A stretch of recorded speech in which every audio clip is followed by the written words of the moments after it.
Mwanangu, sikia rafiki yangu, mwanamke namuelewa sana, nampenda vibaya mno. Wewe umefikia vipi sasa kama unampenda? Wajua mwenyewe unajua mimi mdomo zege rafiki yangu. Kwa nini sasa unaogopa kumwambia? Wewe si wa kiume. Kwa nini unaogopa kumwambia? Unakuwa na uoga wa kazi gani? Bro, naogopa, nampenda bro, nampenda. Ndio nakwambia, natakiwa urelax, tulia mwanangu. Usielewa? Tulia. Unampenda sana. Sasa mimi nataka nikupe kitu ili usitue ukamwambie. Najua tu utakuwa na power na kumwambia. Kitu gani? Wewe tulia mwanangu, mimi nakupa kitu mwanangu. Yaani nakupa kitu hapa ambacho kwamba wewe akilini mwako itakufaa mwanangu. Bwana najua tu utaenda kumwambia. Najua ni kitu usitue kweli yani. Yaani usitue tena kwa mama ni ile nyama. Unajua familia basi fresh. Ndio kana kupa kitu ile wewe. Mwanangu usimpepe. Mwanangu.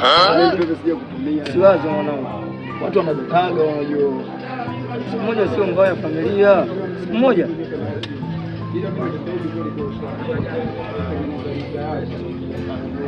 Siku moja sio mbaya mwanangu, wewe piga mwanangu, iwa acha uoga mwanangu, stua wewe familia, wewe stua mwanangu, acha uoga kabisa mwanangu, taratibu taratibu mwanangu, wewe stua, piga mwanangu, taratibu, piga mwanangu, piga hii nini umekalimu wewe, piga mwanangu, wewe siwaze mwanangu, hapa maskani wewe piga hapa kuniulizia bike jam, mimi unanipata mwanangu, wewe piga, wewe familia, simetaka ushauri kwangu.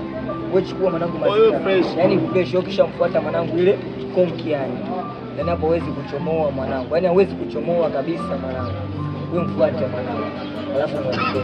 Ndio ndio wewe. Mwanangu nesi shaka. Wewe piga mwanangu siwaze, wewe piga. Wewe siwaze mwanangu. Ushaelewa. Ndipo unajitasta tozi. Wewe mfuate mwanangu. Mfuate mwelekezi. Mwambie kabisa kwamba unapenda yani ile. Yaani fresh hiyo hiyo kuna ujasiri. Sikia. Fuate mleta. Hapo? Amle.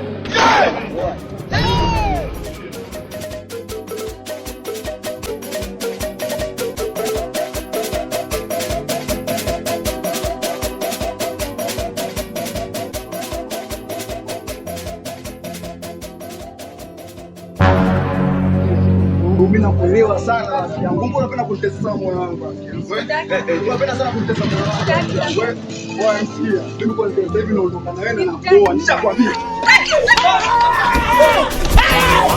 Why are you running? Why are you running?